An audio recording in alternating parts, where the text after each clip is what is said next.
हाँ तो नमस्कार प्यारे बच्चों, कैसे हैं आप सभी।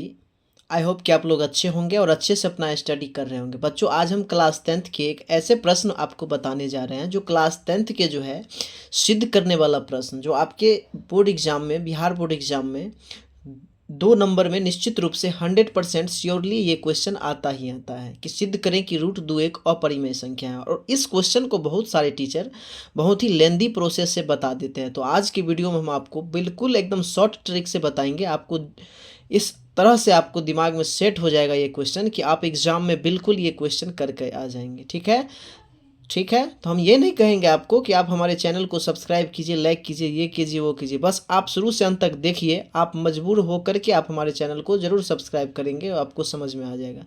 चलिए देखिए, हमें स्टार्ट करते हैं बिना समय गंवाए। तो आज का मेरा क्वेश्चन है कि सिद्ध करें कि रूट 2 एक अपरिमेय संख्या है। ठीक है, तो इसके लिए आपको मालूम होगा कि हम इसके विपरीत मानते हैं। इसके क्या करते हैं? विपरीत मानते हैं। हमें रूट 2 अगर अपरिमेय संख्या सिद्ध करना है तो हम लिखेंगे यहाँ पर यदि, हम लिखेंगे जब इसके आंसर बनाएंगे तो लिखेंगे यदि संभव हो तो माना कि,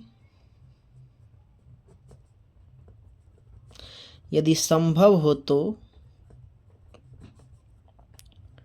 माना कि रूट 2 एक परिमेय संख्या है। रूट 2 एक क्या है? परिमेय संख्या है। यदि संभव हो तो माना कि रूट 2 एक परिमेय संख्या है। ये चीज़ हम मान लिए। अब आपको मालूम होगा परिमेय संख्या का डिफिनीशन क्या कहता है कि जिस संख्या को p/q के रूप में लिखा जाए उसे हम परिमेय संख्या कहते हैं। यानी कि अब हम रूट 2 के बराबर लिख सकते हैं p/q। जिस संख्या को p/q के रूप में लिखा जाए उसे हम परिमेय संख्या बोलते हैं। अब यहाँ से हम क्या करेंगे? दोनों तरफ वर्ग कर लेंगे। लिखेंगे दोनों तरफ वर्ग करने पर, तो दोनों तरफ वर्ग करने से हमें क्या मिलेगा? दोनों तरफ वर्ग करेंगे। दोनों तरफ वर्ग करने का मतलब है इधर हम रूट 2 का स्क्वायर कर देंगे और इस तरफ हम क्या करेंगे कि p/q का स्क्वायर कर देंगे। कोई दिक्कत है? यहाँ तक नहीं होगा, कोई परेशानी नहीं होगा। ठीक है, अब देखिए, अब यहाँ हम क्या करेंगे? रूट 2 का आप स्क्वायर कीजिएगा तो 2 मिलेगा। क्या मिलेगा? 2 मिलेगा। ठीक है, क्योंकि रूट 2 का स्क्वायर करेंगे तो स्क्वायर से रूट कैंसिल हो जाता है। अब यहाँ पर मिलेगा 2 बराबर p² / q²। ठीक है, अब क्रॉस मल्टीप्लिकेशन कोना कोनी गुना करेंगे यहाँ से तो क्या मिलेगा? तो यहाँ से मिलेगा 2q² बराबर में p²। ये चीज़ समझ में आ गया?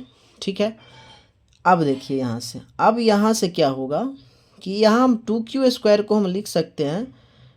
क्या लिख सकते हैं? तो 2q गुना में q। कोई दिक्कत यहाँ तक? अब बराबर में हो जाएगा p²। समझ रहे हैं यहाँ तक? अब यहाँ देखिए, हम 2q को यहीं पर छोड़ देंगे। 2q को क्या करेंगे? छोड़ देंगे और p² के बट्टा में जो है हम एक q को लेकर के चल जाएंगे। इतना तक समझ गए? इतना तक समझ गए तो अब देखिए क्या करना है। अब इसको जो है, इस पूरे को हम जो है समीकरण 1 मान लेंगे। ठीक है, समीकरण 1 मान लिए इसको। ठीक है, अब हम यहाँ पर लिखेंगे, अब हम लिखेंगे यहाँ पर, चलिए थोड़ा सा बढ़ाते हैं, लिखेंगे यहाँ 2q एक पूर्णांक है,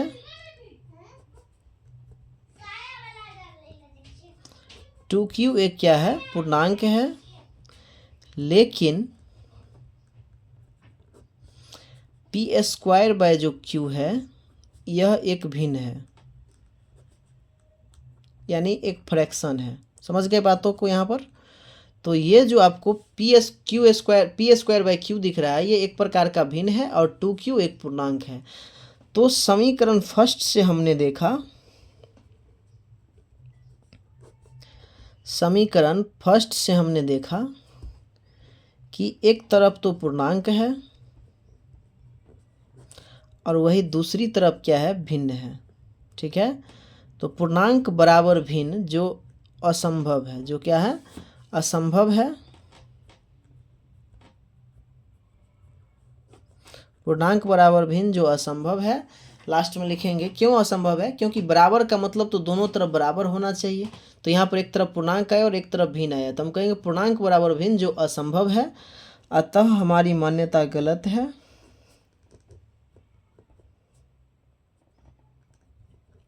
अतः हमारी मान्यता जो है गलत है। इसीलिए √2 जो है एक परिमेय संख्या नहीं, परिमेय संख्या नहीं, अर्थात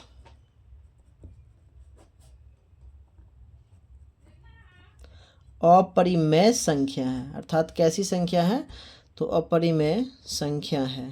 ठीक है, कैसी संख्या √2, अपरिमेय संख्या है। इस बातों को हमने क्या कर दिया, बिल्कुल प्रूव्ड कर दिया। ठीक है, तो उम्मीद करते हैं कि आपको समझ में आया होगा। ठीक है, हम एक बार और आपको समझा देते हैं, यहाँ पर देखिएगा ध्यानपूर्वक। देखिए, सबसे पहले हम √2 एक अपरिमेय संख्या है, इसको सिद्ध करने के लिए हम क्या करेंगे, हम लिखेंगे कि यदि संभव हो तो माना कि √2 एक परिमेय संख्या है। हाँ, अगर परिमेय संख्या है तो हम √2 बराबर क्या लिखेंगे, p/q। ठीक है, हाँ, क्या लिखेंगे, p/q। अब दोनों तरफ हम वर्क कर देंगे। एक चीज़ और यहाँ लिख सकते हैं, हम यहाँ एक चीज़ लिख सकते हैं कि जहाँ p एवं q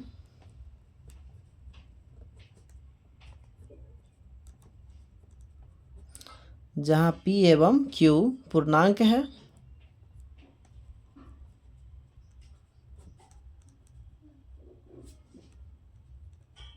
एवं p तथा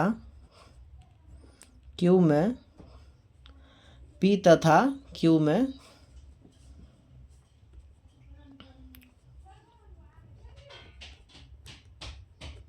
कोई उभयनिष्ठ गुणनखंड नहीं है।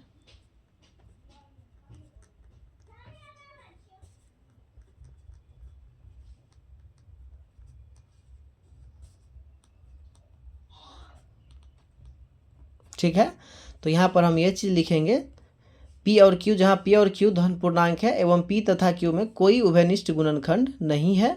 अब दोनों तरफ वर्ग करने पर हमने देखा कि √2 का स्क्वायर बराबर p/q का स्क्वायर हो गया, तो √2 का स्क्वायर 2 होगा और इधर होगा p²/q²।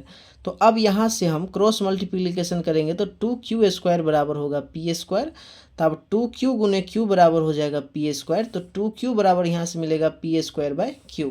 तो इस तरह से आप देखेंगे कि यहाँ पर जो है 2q एक पूर्णांक है लेकिन p²/q एक भिन्न है। तो समीकरण फर्स्ट से आपने देखा कि पूर्णांक बराबर भिन्न जो असंभव है, अतः हमारी मान्यता गलत है। इसलिए √2 एक परिमेय संख्या नहीं, अर्थात कैसी संख्या है, अपरिमेय संख्या है। चलिए, तो आशा करते हैं कि आपको ये प्रश्न समझ में आया होगा सबसे बेहतरीन ढंग से। हाँ, तो ऐसे ही वीडियो के लिए आप लोग हमारे चैनल को, अगर ये वीडियो समझ में आ गया है तो सब्सक्राइब ज़रूर कर लीजिए। बाकी हम फिर नेक्स्ट क्लास में मिलते हैं।